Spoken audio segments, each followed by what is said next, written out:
Donc, nous accueillons aujourd'hui Sylvie Wharton de l'Université d'Aix-Marseille et Cynthia Freinet de l'Université de Guadeloupe, l'Académie de Guadeloupe, qui est en ce moment à l'IFE.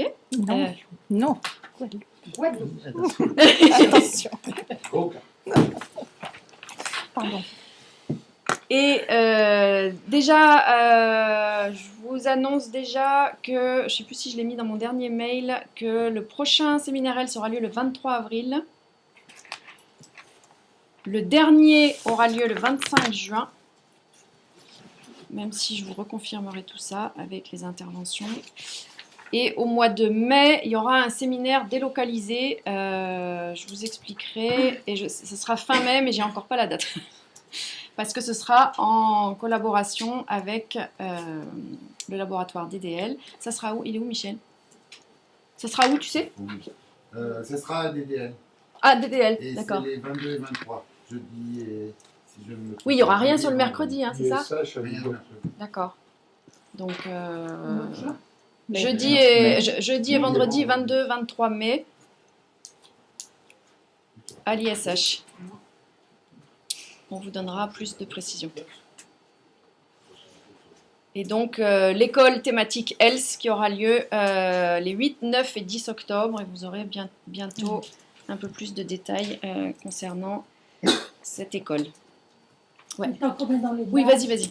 On a une formation de formateur qui est ouverte normalement aux formateurs les 8 et 9 avril sur langage, langue, inégalité sociale. Elle est faite à 2 jours, 8 et 9 avril. Vous avez le programme en ligne, Nathalie. Tu l'as eu, Pascal? Le dernier mail, j'ai donné le lien. Oui, j'ai fait un autre mail avec le lien de la formation dont Marie-Odile vient de parler. Hier ou avant-hier. Bon, on peut commencer? Tu as la parole. Direct. Bien. Bonjour à tous et à toutes. Je voudrais commencer d'abord par les traditionnels remerciements, mais que j'aimerais sincères et pas seulement rhétoriques, dans la mesure où j'ai un réel intérêt pour les thématiques que vous explorez dans ce séminaire, d'une part. D'autre part, j'ai toujours aussi eu un intérêt pour les rencontres catégorielle, on va dire, interculturelle. Enfin, pour moi, c'est aussi une forme d'interculturalité. Donc, ce format, j'y vois aussi un grand intérêt. Et puis, bien entendu, un plaisir aussi tout à fait personnel, puisque ça fait quand même de nombreuses années maintenant que... Je suis désolée, que je ferai dans les eaux qui ne sont pas très lointaines de celles de Nathalie et aussi de Patricia d'ailleurs. J'ai oublié ton prénom. Marie-Odile, qui me rappelait qu'elle avait aussi été mon étudiante, mais Patricia a été ma première étudiante. Patricia Lambert, qui est là, a été dans mon groupe de premiers étudiants à Grenoble. Voilà, donc c'est toujours un peu émouvant quand même de prendre la parole, même si elle est cachée là-bas. Voilà. Alors ensuite, je vais rapidement me présenter, là aussi pour bien que vous compreniez d'où je parle en fait et mieux expliquer mon propos. Donc Nathalie l'a dit, je suis à l'Université d'Aix-Marseille dans un laboratoire qui s'appelle Parole et Langage.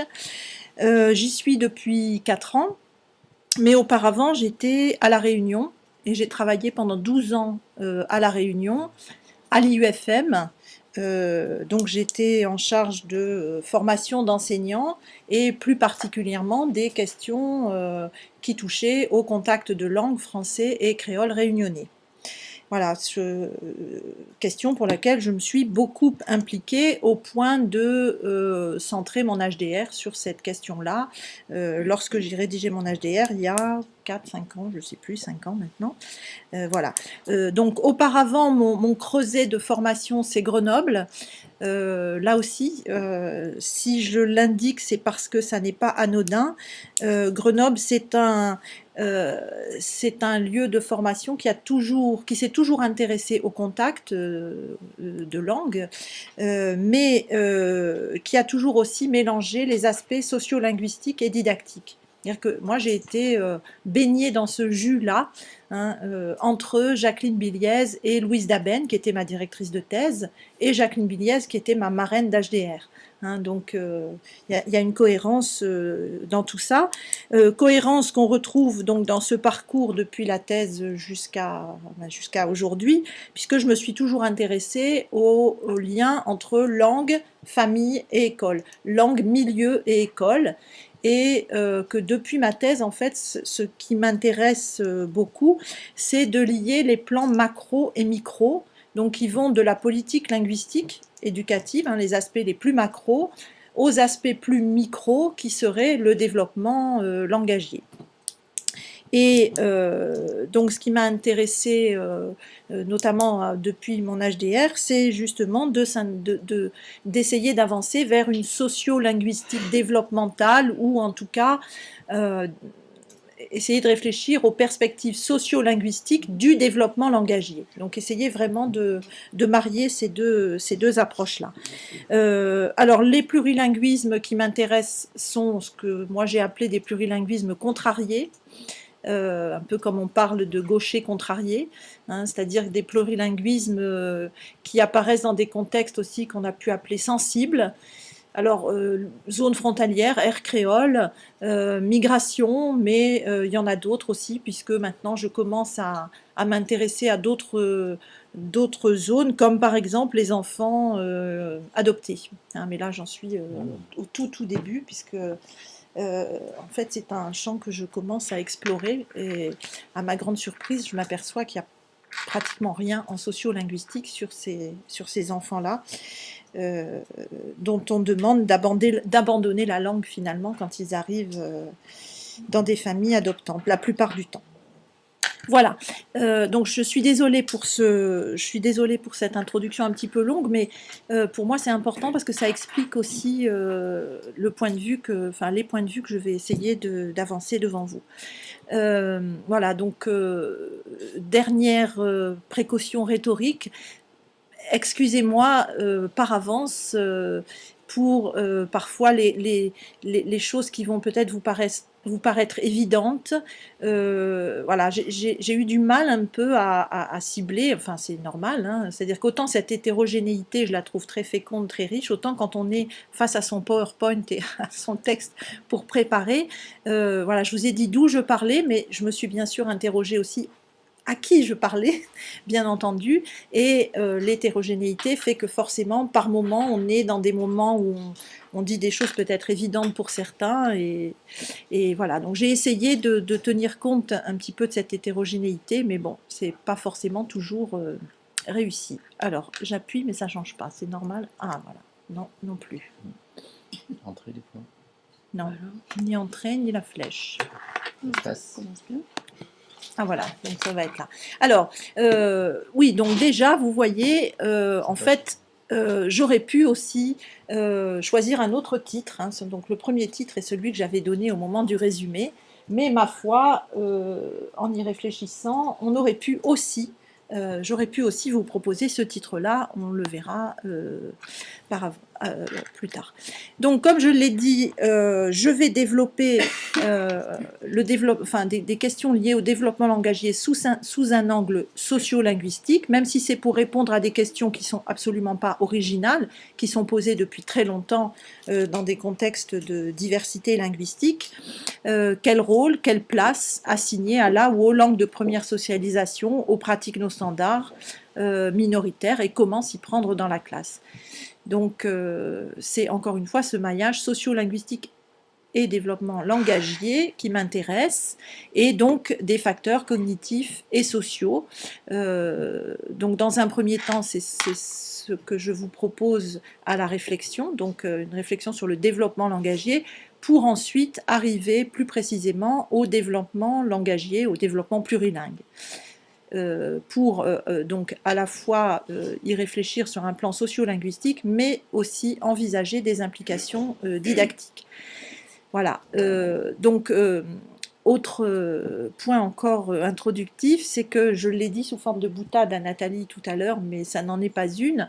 La réflexion que je vous propose aujourd'hui est essentiellement théorique, hein, je dirais, dans la mesure où bon, je ne souhaitais pas faire tout en même temps, parce que j'avais peur que justement ces préalables théoriques manquent à la compréhension de l'action didactique.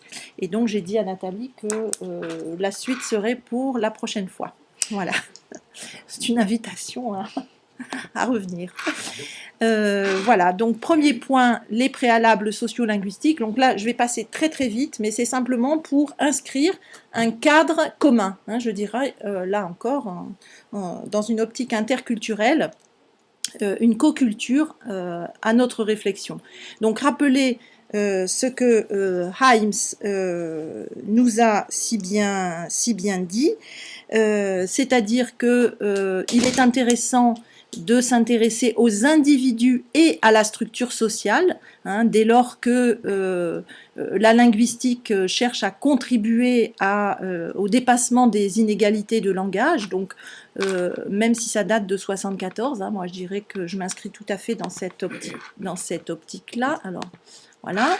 Et également, Himes nous invitait à ne pas oublier les relations de pouvoir qui se manifestent dans le rapport entre capacité individuelle et occasion de les manifester. Voilà, donc on retrouve bien hein, donc, dans ces propos de Himes cette perspective qui est toujours la mienne, d'intégrer ces aspects macro, oh là là là là, et micro, c'est... Voilà. Alors, autre base, je dirais, théorique, ce sont les perspectives sociologiques. Rappeler comment la prise en compte des facteurs sociaux est intervenue à partir des années 60 dans des productions, des œuvres qu'on n'a pas besoin de détailler, bien sûr, de Bourdieu, de Baudelot-Establé, de Bourdieu et Passeron, pardon. Voilà. Pour qui, alors je vais essayer de retrouver mon... Voilà, oui, pour qui, en fait, l'école est un système de reproduction des inégalités. Pourquoi? Parce qu'elle véhicule les valeurs des classes dominantes. Voilà, donc l'école reproduit les inégalités sociales en utilisant des méthodes et en sélectionnant des contenus d'enseignement qui privilégient implicitement la culture propre aux classes dominantes. Alors, en dehors de, je dirais, de la rhétorique marxiste de cette affirmation, on peut tout à fait actualiser, enfin considérer que ceci est toujours d'actualité quand on se pose, comme on le fait, la question des langues d'origine des enfants, par exemple, issus de la migration. Alors, autre personnage qui a marqué en sociologie de l'éducation, c'est bien sûr Basil Bernstein. Là non plus, je ne reviens pas en détail sur sa théorie des codes et sur les critiques qui ont ensuite fusé, mais simplement, je voulais rappeler quand même que Bernstein a œuvré pour cette relation entre le macro-contexte, la famille, et le langage et l'école, enfin plutôt pour une réflexion sur ces relations entre ces différentes instances, et qu'il a cherché à étudier les facteurs sociologiques, cognitifs et linguistiques. Et bon, dans un travail que j'avais fait récemment pour un colloque sur Bernstein, j'ai eu l'occasion de dire que je trouvais que les sociolinguistes avaient injustement traité Bernstein, pour en être resté à cette théorie des codes de 1960-70, mais n'avoir peut-être pas assez pris en compte 30 ans de travaux par la suite, 30 ans de travaux dans lesquels il a continué quand même à travailler sur la prévention du gaspillage du potentiel éducatif de la classe ouvrière, disait-il en 1961. Voilà, donc c'est toujours Bernstein et qui affirme, 1990, donc 30 ans après, et après toutes ces critiques, vouloir toujours interpeller la sphère éducative sur les liens entre les relations de pouvoir macro et les micro-méthodes de transmission. Donc vous voyez, on est toujours en fait dans cette idée-là de lier ces aspects macro, politiques, sociaux, à ce qui se passe dans la classe, alors à travers les méthodes, à travers la sélection des contenus d'enseignement. Bernstein a beaucoup travaillé sur le curriculum et le contenu, enfin sur les objets d'enseignement, etc. D'ailleurs, il y a dans la maison quelqu'un, Daniel Frangi, qui a beaucoup travaillé sur ces questions-là, puisqu'il a publié avec Philippe Vital un livre sur les actualités de Berzin Bernstein il y a quelques années, il n'y a pas très longtemps. À Lyonnais encore, qui travaille aussi sur ces questions-là, c'est Bernard Lahire, dont je voulais aussi auquel je voulais aussi faire référence, puisque ce que je retiens moi de Bernard Lahire, c'est qu'il travaille sur une sociologie des individus, et que ce qui est intéressant, c'est de dépasser ces déterminismes, on va dire, sociologiques, pour aller vers l'individu.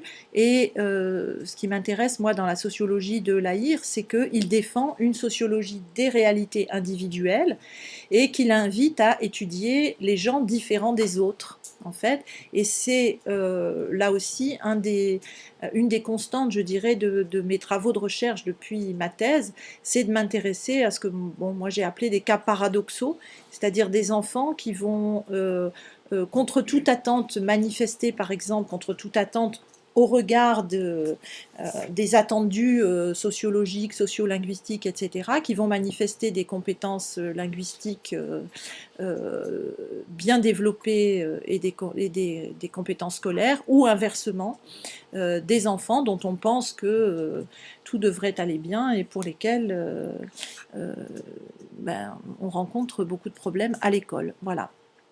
Donc cet aspect-là m'intéresse. Voilà. Et Bernard Lahire, là aussi, il faut peu que je touche en fait, il est très sensible et ça donne le tournis. Donc Bernard Lahire, qui va s'intéresser à ce qu'on peut appeler aussi une forme de littératie, distingue le rapport éthico-pratique au langage et le rapport scriptural scolaire au langage, et en fait met en avant justement cette notion de rapport au langage qui va bien entendu intéresser au premier chef les sociolinguistes. Alors, les perspectives cognitives maintenant, bien sûr, en rappeler ce que Cummins a pu apporter quand il a distingué les BICS et les CALP, et je connais les critiques là aussi qui ont été formulées à l'encontre de ces travaux. Bon, moi je dis toujours, ce sont des travaux qui datent des années 70-80, il faut les prendre comme tels et comme un point de départ à d'autres réflexions, mais qui ont quand même apporté une distinction qui était intéressante sur le rôle de l'école, justement, dans la reproduction d'une forme académique, si vous voulez, de langage, qui n'était pas celle de tous les enfants. Voilà, bon, donc ça c'était le panorama sprint sur les bases théoriques que moi en tout cas j'essaye de ne pas oublier. Et puis on en arrive au modèle plus récent de développement du langage. Et dans mon approche du développement du langage de l'enfant plurilingue, j'en retiens deux qui sont d'abord les théories basées sur l'usage, alors illustrées notamment par Michael Tomasello, théorie basée sur l'usage,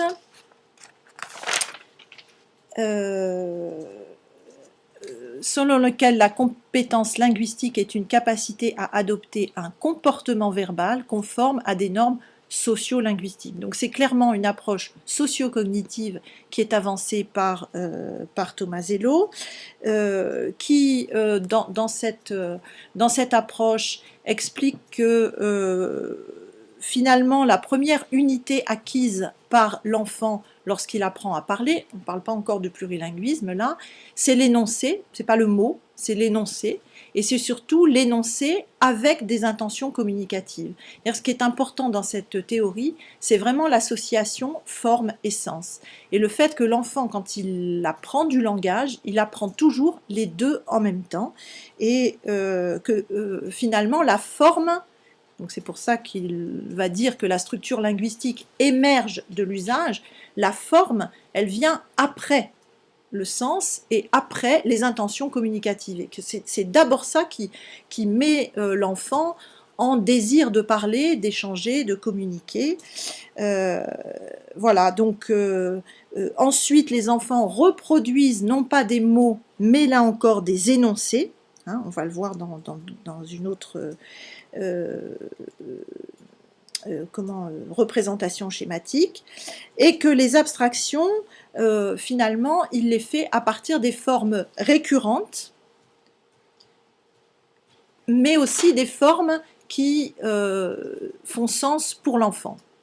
Et finalement, l'enfant, il est d'abord confronté à de la variation. C'est pas la forme puis la variation, c'est d'abord la variation, et c'est au sein de cette variation, c'est-à-dire que l'enfant, il est d'abord, bien entendu, confronté à des énoncés très variables, hein, parce que personne, un entourage, un environnement ne parle jamais comme un livre de grammaire, mais donc il est confronté à de la variation, et finalement, les abstractions, il les dégage à partir de points communs, enfin il fait sa grammaire à partir des formes récurrentes et de cette variation qui lui est exposée. Et finalement, à partir de là, il va produire de nouveaux énoncés lui-même. Alors, Tomasello dit que c'est du cutting and pasting, c'est-à-dire qu'il prend, il coupe, il malaxe, il pétrit, voilà. Ce qu'il trouve. Alors, en fonction, bien sûr, des formes linguistiques et des règles qu'il aura élaborées, mais aussi des fonctions communicatives conventionnelles de la communauté. Et ça, c'est important, parce qu'on va le voir quand on va appliquer ce schéma au plurilinguisme, on va voir que c'est important. C'est-à-dire que ce qui fait sens dans sa communauté, encore une fois, ce ne sont pas simplement des formes linguistiques, ce sont aussi des usages. Voilà pourquoi on parle de théorie basée sur l'usage, et pourquoi voilà, Tomasello rappelle que l'essence du langage, c'est sa dimension symbolique, et que la grammaire ne fait que dériver de la dimension symbolique.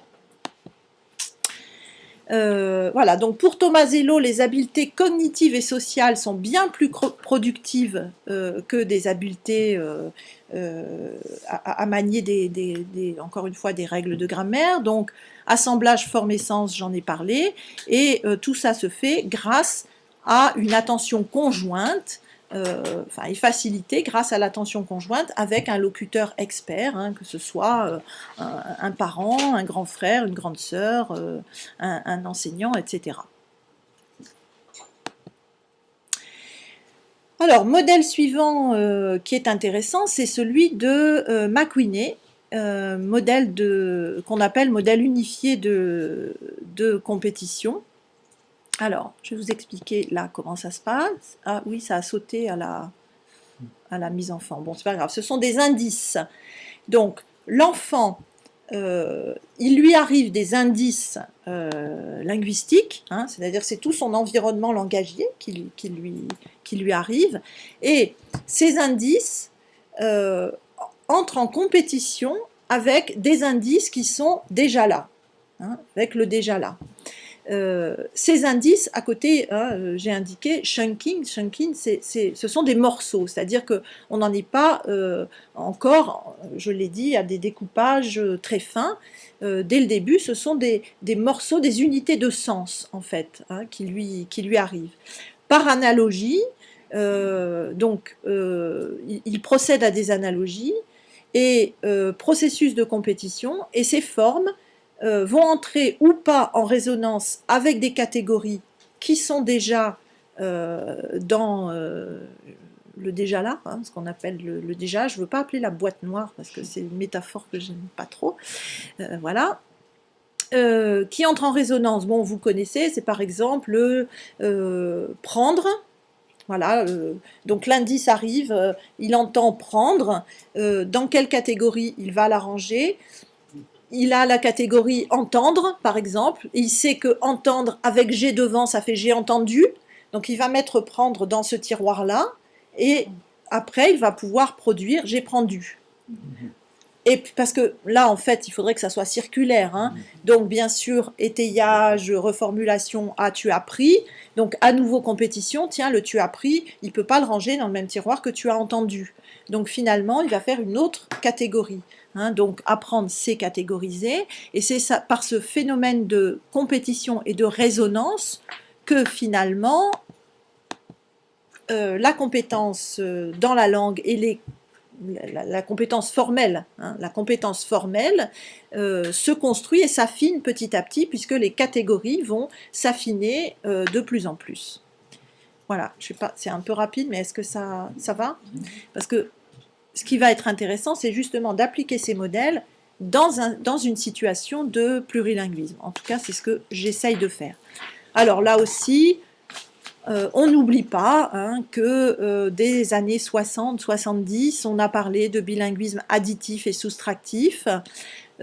Pourquoi? En fait, pour mettre en avant les facteurs culturels, que certains ont parlé de semi-linguisme jusqu'à des dates récentes hein, d'ailleurs, mais que bien entendu il a été contesté et que là aussi on a montré bien entendu que c'était pas la question, le problème n'était pas lié aux langues, mais aux conditions d'apparition, bien entendu.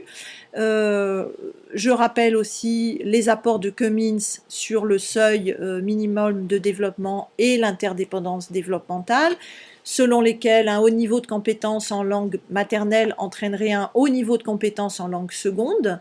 Bon, voilà, je passe très vite, mais pour arriver au modèle de Hammers et Blanc qui ont donc synthétisé tous ces travaux à partir des années 80 pour expliquer que finalement les conditions d'émergence d'un bilinguisme harmonieux, elles étaient de deux ordres.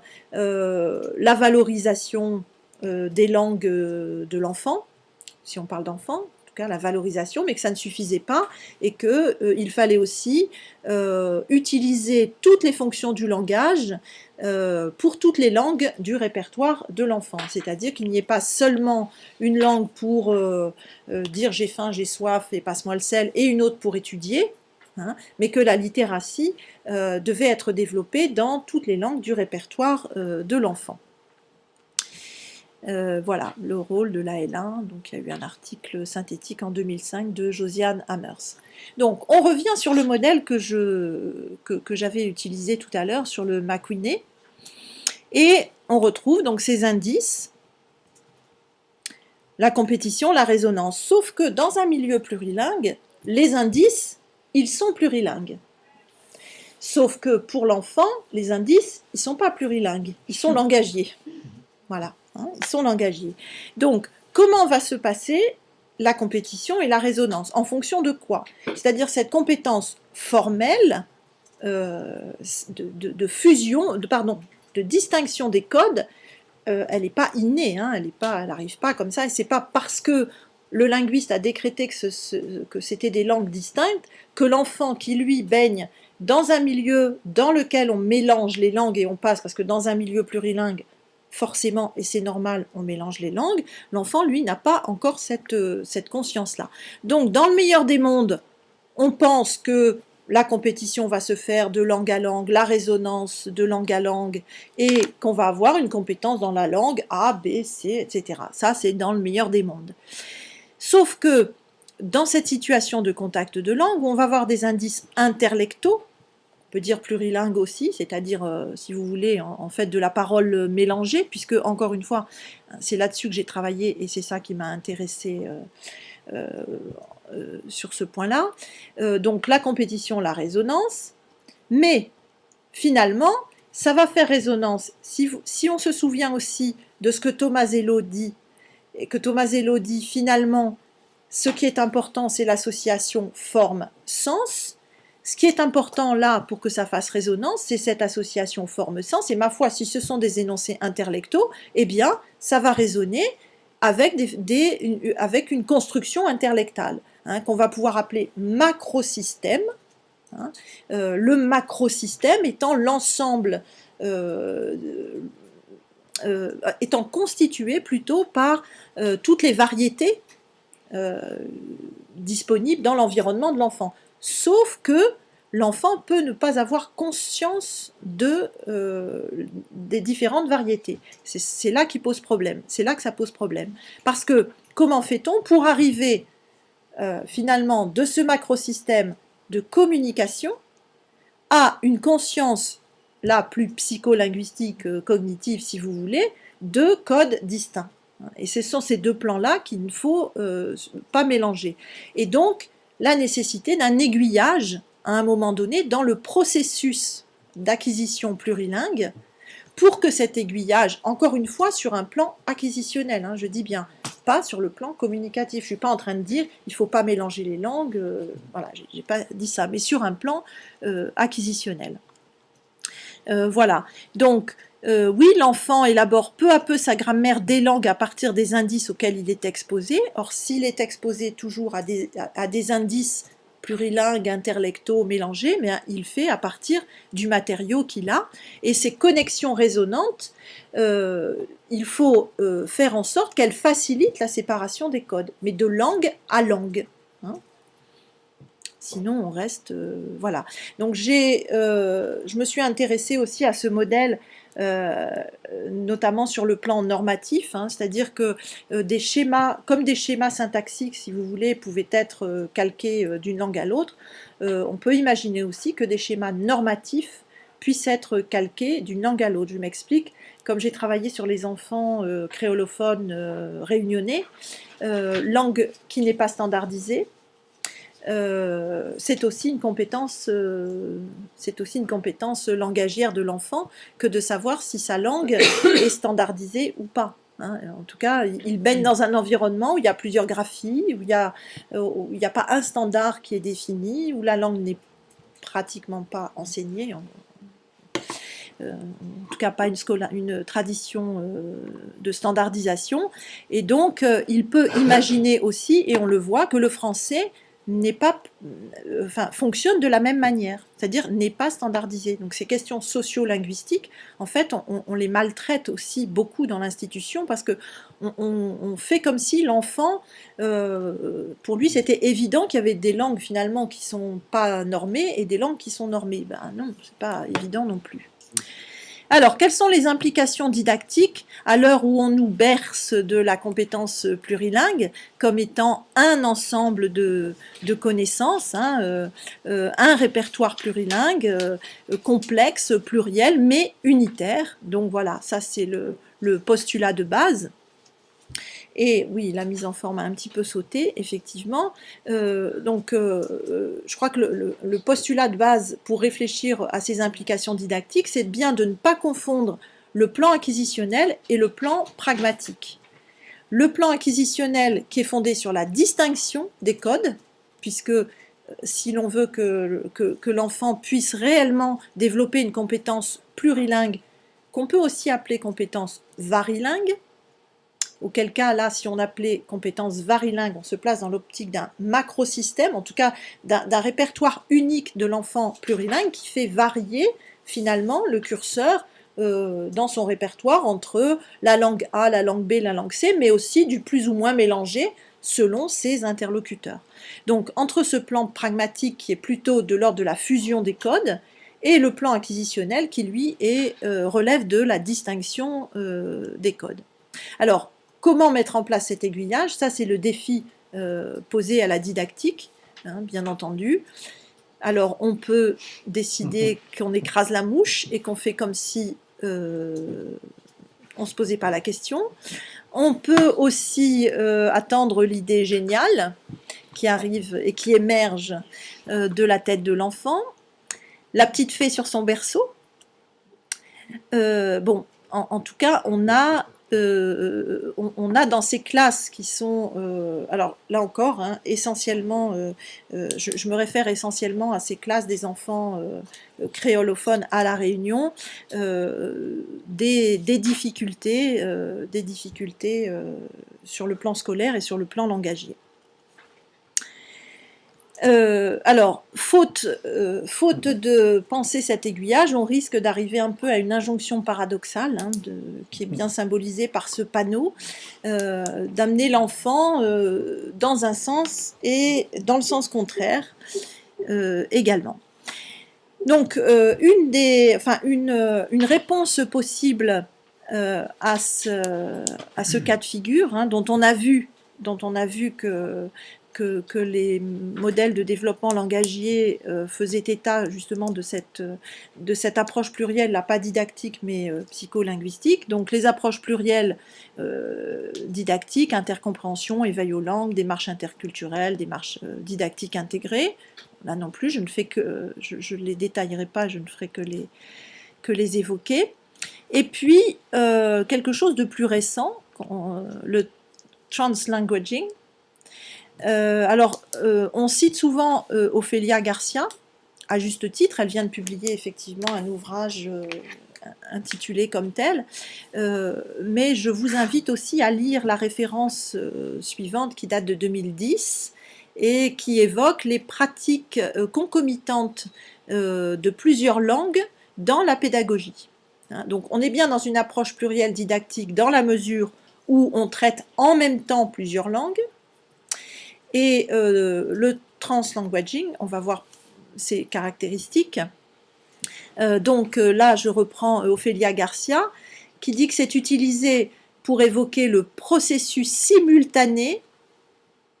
Alors, j'ai fait la traduction, ça m'évitera d'y réfléchir. De notre développement et du développement de nos pratiques langagières, dans la mesure où nous interagissons et nous donnons du sens au monde. Hein. Donc, ce qui est très intéressant là, c'est vraiment le suffixe ing, hein, c'est-à-dire qu'on est dans un processus et qu'on rappelle une fois de plus que c'est simultané et continuel, hein, si vous voulez. Et puis, autre citation intéressante, celle-là rapportée par Ophélia Garcia, mais d'un autre chercheur en 2011.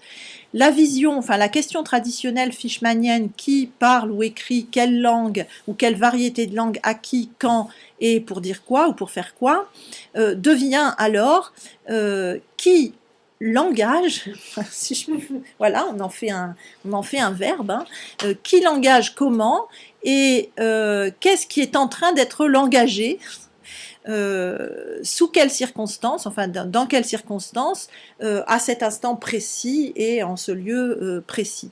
Et d'ailleurs, ce chercheur parle de human turn in social linguistics, hein, c'est-à-dire que du tournant en fait humain en sociolinguistique, c'est-à-dire une centration sur le locuteur et sur l'usager de la langue.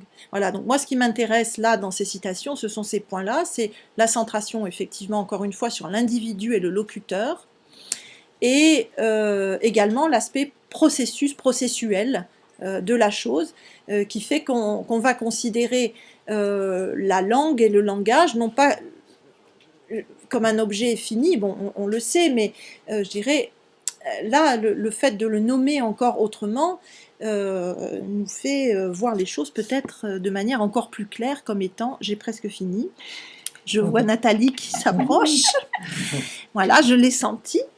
Voilà, donc à côté de ce translanguaging, moi j'ai proposé une approche didactique résonante, donc en référence au modèle de McWhinney et à ces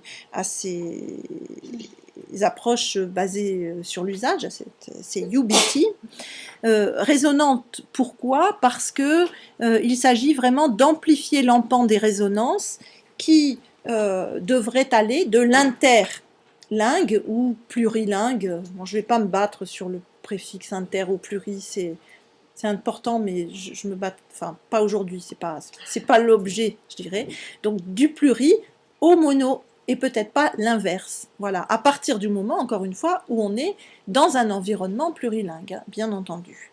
Au mono, donc à l'intra, hein, à l'intralinguistique, puisqu'il s'agit bien de construire des compétences. Alors, je vous ai, dans chaque langue, donc je vous ai là reproduit un petit extrait de ce qu'on a fait dans la classe. Donc, on a travaillé avec des enfants qui étaient signalés en difficulté, envoyés au feu RAZ, voilà, et qui finalement étaient pris en charge par la directrice de l'école. Et la directrice de l'école, en fait, a mis en œuvre cette approche résonante, qui consiste en quoi? En fait, à prendre les paroles des enfants telles qu'elles viennent, c'est-à-dire la plupart du temps mélangées, voilà, et travailler à partir de ces paroles, non pas pour faire la chasse aux interférences, mais pour réellement développer deux compétences, enfin, non, pas monolingues, je ne vais pas utiliser ce mot-là, mais des compétences distinctes, et en français et en créole réunionnais. C'est-à-dire qu'il s'agissait que ça soit à chaque fois équilibré. Hein. Et ce n'était pas de la traduction non plus, hein, c'était vraiment fait dans la fluidité de l'échange pédagogique, comme là par exemple, vous voyez, elle dit, alors là en créole, qui ça, n'y voit sur les images, et donc un élève répond Domoun, alors Domoun ça veut dire des gens, hein, Domoun, des gens, et un autre élève dit na deux marmailles, marmaille c'est utilisé, enfin ça veut dire un enfant en créole réunionnais, donc na deux marmailles, et l'enseignante répond oui, na des marmailles, parce que en créole, mais j'ai du mal, je vous ai dit, le créole réunionnais, comme d'autres créoles, ne sont pas standardisés, donc je ne peux pas dire en vrai créole c'est des. Bon, le créole, on va dire basilectal, hein, on va dire que c'est des et pas deux, donc elle reprend na des marmailles. Et un autre élève dit, sur l'image, il y a deux marmailles. Et un autre élève lui dit, non, sur les images, n'a des marmailles. Donc lui, il le reprend tout en créole. Et un troisième qui vient et qui le dit en français, sur l'image, il y a deux enfants. Et en fait, il passe toujours dans l'échange pédagogique à s'attacher à le formuler et en créole et en français. C'est parfois nommé explicitement. En tout cas, au début, ça l'a été, bien sûr, pour mettre en place cette gymnastique intellectuelle chez les enfants. Mais ça ne l'est pas, vous voyez, là, par exemple, ça ne l'est pas. Mais il y a des discussions très socio-linguistiques, il y a d'autres extraits, donc, la prochaine fois, où les enfants traitent réellement de la variation et du fait, justement, que le créole ne soit pas standardisé. Sur dehors, par exemple. Des discussions comme ça. Donc, les enfants sont habitués hein, à jongler sans cesse d'une langue à l'autre, mais toujours en veillant à ne pas en dévaloriser une plus que l'autre. Et puis bon, donc suite à ces échanges, je vais quand même vous dire que la première séance qu'on a filmée, il y a une petite fille qui assistait, enfin qui était là, qui était dans le groupe, et quand la maîtresse s'est mise à parler créole, la petite fille s'est cachée comme ça, elle a caché ses yeux et elle a fait oh! Bon, parce que la maîtresse, qui plus est directrice de l'école, prenait la parole en créole. Et donc, Yvette a continué à parler, et petit à petit, on a vu la petite fille faire des trous dans ses doigts, comme ça, pour regarder petit à petit ce qui se passait à travers les doigts. Voilà, et puis il y a eu des rires aussi. Hein, il y a eu quelques moqueries, quelques rires, quand la maîtresse a parlé en créole. Mais ça a été réglé en une séance. En une séance, c'était terminé. Et moi, j'ai assisté, puisque j'ai filmé, bon, on a fait des travaux là-dessus, j'ai assisté, j'ai vu ces enfants qui, au bout de quelques semaines, allaient demander du travail à la maîtresse pendant les vacances, parce que ça les intéressait.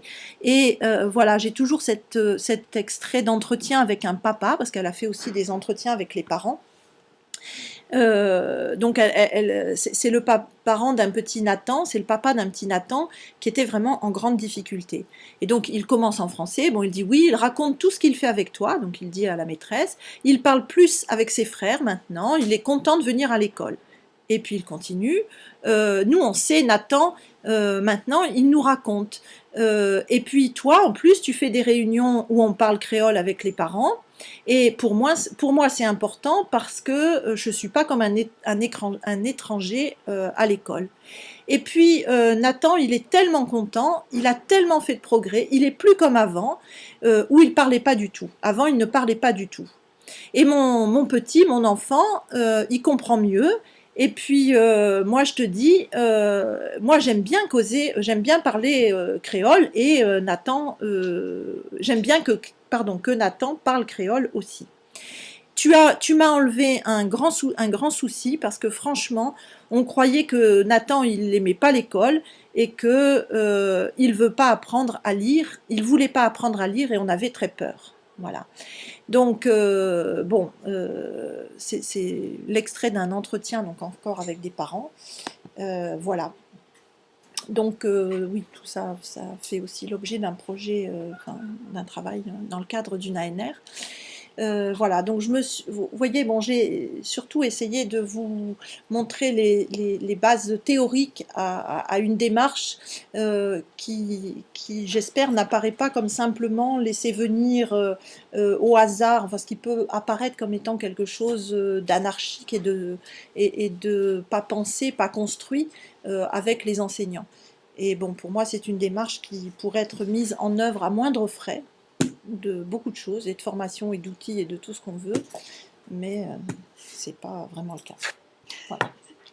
Mais c'est très proche du translanguaging, hein, en fait. Oui. Merci beaucoup. Cathy. Alors, moi, j'ai une question parce que je suis très intriguée par la question de translanguaging. Et je vois que ça peut marcher dans une classe où l'enseignant maîtrise les langues des enfants, mais admettons que l'enseignante maîtrise peut-être une langue qui est parmi les langues de la classe, mais s'il y a 10 langues différentes, comment en réalité, comment on peut faire du translanguaging dans une classe où il y a des enfants qui ont 10 langues différentes? Oui, mais c'est tout à fait. Alors moi, je ne vais pas parler du translanguaging parce que, bon, ça, moi, j'ai parlé d'approche résonante, donc je ne vais pas m'ériger en spécialiste de... voilà. Oui. Bon, même si... Tout à fait, c'est très, très, très, très proche. Alors, je pense qu'effectivement, hein, c'est une question importante. Mais je ne sais pas si vous connaissez le DVD de Nathalie Auger, Comparons nos langues. Oui. Bon, je pense qu'on peut s'approcher de ça aussi. Hein, c'est-à-dire que, alors, est-ce qu'on est déjà dans du trans ou de la résonance? Moi, je crois. Je crois que cette démarche-là, elle peut se décliner dans des formats différents, y compris quand l'enseignant ne parle pas les langues. Et je crois que ce qui est proposé, ce que vous voyez dans l'approche comparée, en fait, hein, c'est à mon avis déjà du trans, pour moi. Voilà. Dire s'appuyer sur les compétences des enfants. C'est-à-dire les encourager à ces résonances, en fait, eux-mêmes. C'est-à-dire que finalement, vous savez, c'est un petit peu aussi la didactique de l'intercompréhension entre langues voisines. Ce qu'elle a d'intéressant, moi je trouve, c'est que elle bouscule un peu aussi la didactique des langues, en ce sens qu'elle se focalise plus sur des stratégies et des processus que sur l'objet. Là, c'est un petit peu la même chose aussi. C'est-à-dire qu'on est plus sur des stratégies d'apprentissage, de découverte, de transfert, d'analogie. Enfin, on est plus sur de la stratégie que sur du contenu même. Et donc, voilà, enfin, je réponds en même temps à votre question, c'est-à-dire que ce n'est pas tant le contenu qui va être important, mais plus mettre en place des stratégies efficaces chez l'enfant qui est un plurilingue en devenir. Permettre qu'il s'appuie sur... Voilà. Je sais pas, j'avais vu... Non. C'est juste pour dire que c'est un peu ce qui se pratique dans nos classes. Donc moi je suis à la CSI. Donc c'est vrai que les enseignants, ils ont des élèves qui parlent, outre le français, 8 autres langues. Et les activités interlangues, souvent c'est les pères qui sont, eux, les spécialistes et qui aident la maîtresse. Parce que souvent elle n'est pas compétente dans les 8 langues de l'école. Donc ça rejoint un petit peu les activités. Ce serait bien que tu viennes. Oui, non, mais ça c'est très intéressant, hein, effectivement. Oui, mais Parce que je pense qu'il faut peut-être se décentrer de l'objet, en fait, pour aller plus vers des stratégies et des processus. Enfin, voilà. Donc, c'est...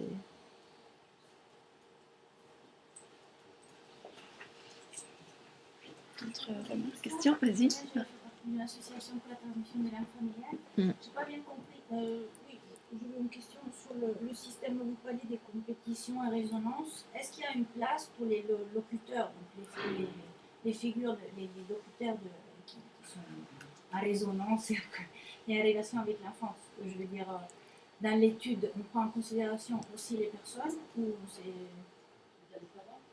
Là, il n'y a pas que les parents, il y a les parents, la fratrie, d'autres acteurs. Oui.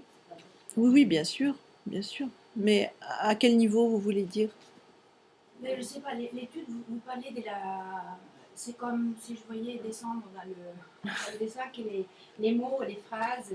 Est-ce qu'il y a une importance aussi de qui Tout l'environnement, c'est tout l'environnement langagier en fait qui est important pour l'enfant. Oui. Depuis qu'il naît jusqu'à, enfin, c'est tout son environnement. Ça va être autant les copains, le tonton, si c'est le tonton qui est souvent là, ou je sais pas, c'est tout l'environnement. Oui, dans la façon d'étudier les résonances et les compétitions, il n'y a pas aussi une importance qui vient du locuteur qui intervient avec l'enfant. Si, bien sûr. Alors ça, c'est plus du côté de Tomasello et de l'association Forme-Sens, c'est-à-dire que il y a un critère qui est important, je l'ai dit, c'est la récurrence, donc c'est la fréquence, mais il y a un autre critère qui est important,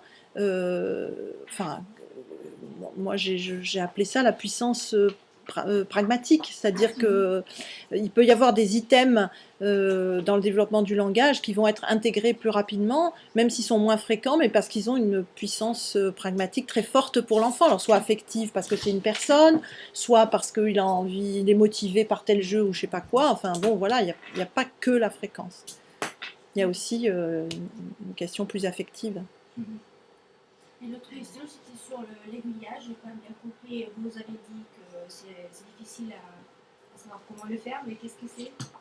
L'aiguillage, c'est-à-dire que ce qui est difficile, c'est de tenir justement ces deux plans. C'est-à-dire que ça fait quand même maintenant des années, on en parlait tout à l'heure, hein, ça fait longtemps qu'on dit il faut valoriser les langues, il faut des enfants. Hein. Donc ça, on le sait à peu près. Ce qui est difficile, si vous voulez, c'est de tenir compte aussi du paramètre acquisitionnel et psycholinguistique. C'est-à-dire que finalement, ne pas se contenter simplement de dire bah oui, c'est vrai, après tout on peut mélanger, c'est bien de mélanger. Oui, bien sûr, c'est bien de mélanger quand on sait aussi qu'à certains moments on ne doit pas mélanger parce que la personne ne comprend pas ou parce qu'on est dans une autre situation. Cette compétence varilingue dont je parlais, c'est-à-dire que c'est ça que l'école devrait viser en fait, c'est cette compétence, c'est pour ça que je parlais d'empan, très large. Donc si on en reste simplement à c'est bien de mélanger, etc., ben ça suffit pas parce que là on laisse de côté certains enfants qui n'ont pas cet aiguillage. Voilà, et ce qui est difficile à l'école, c'est de mettre en place cet aiguillage sans stigmatiser. Parce que quand l'aiguillage est mis en place, souvent c'est en stigmatisant, c'est la chasse aux interférences, c'est l'interdiction de la langue maternelle, y compris à la maison, enfin voilà, des choses comme ça. Je crois que là maintenant, on en est arrivé à un stade où il faut prendre les deux de face, c'est-à-dire à la fois trouver cet aiguillage, donc encore une fois, qui permet la distinction des codes, sans stigmatiser le fait que sur un plan communicationnel, on puisse mélanger les langues parce que c'est normal aussi. Mais quand on sait le faire, quand on sait pourquoi on le fait et comment on le fait. Voilà. Je sais pas. Il y avait Patricia qui avait... Une dernière petite question. C'était par rapport à la première question de Madeleine sur la prise en compte. Enfin, j'ai fait une reformulation. Oui, merci. Je suis pas sûre, hein, mais si j'ai bien compris, tu te demandes comment une approche, une didactique raisonnante prend en compte les réseaux sociaux, communicatifs des élèves dans l'approche pédagogique. Oui, si ça peut apporter, si l'approche prend en compte ça, et qu'est-ce que ça apporte à la mise? Comment les réseaux sociaux communicatifs, pas forcément dans l'école, mais en dehors de l'école. Et comment elle agit sur les espaces discursifs, communicatifs dans lesquels les élèves sont insérés par ailleurs. On n'en est pas là. Voilà. voilà. On n'en est pas là, mais effectivement, c'est important, c'est une question. C'est-à-dire que dans la formation, par exemple, des gens qui traitent de la petite enfance ou des choses comme ça, voilà, je pense que ce sont des démarches qu'il va falloir creuser aussi. Je ne sais pas si... Moi, ça me fait peut-être penser à des activités pédagogiques qui sont conduites, par exemple, en dehors de l'école, où on fait, tu sais, des enquêtes qu'on fait conduire par les élèves auprès d'autres interlocuteurs autres pour élargir l'horizon communicatif des élèves et par ce biais-là, tenter d'élargir la compétence. Ah oui, d'accord, dans ce sens-là. D'accord, oui, d'accord. Oui, oui, aussi, bien sûr. Oui. Ok. Oui, moi, tout simplement, je me disais que la compétence et la résonance peuvent se faire aussi selon le locuteur. Si le papa parle français et la maman en autre langue, voilà, la compétition joue aussi sur quel est le locuteur qui est en train de parler. Oui, sauf que ça suffit pas le critère simplement de la personne, il y a aussi le statut de la langue, il y a aussi les occasions dans lesquelles le statut de la langue dans la famille, le statut de la langue dans la communauté, ça ne suffit pas simplement la question de une personne, une langue. Parce qu'une personne, une langue dans un couple franco-américain, on se pose pas trop la question, quoi. Voilà. Dans un couple franco-turc ou kurde, ça va pas être la même déclinaison, vous voyez ? Au niveau socio-linguistique, hein, je parle bien. Mais encore une fois, quand on essaye de marier les deux, voilà, on sait qu'il y a des répercussions sur le plan de l'acquisition des paramètres sociaux, macro, politiques, en termes de représentation, etc. D'insécurité, de blocage, enfin bon, tout ça. Hein. Ok, merci beaucoup. On va laisser la parole à Cynthia.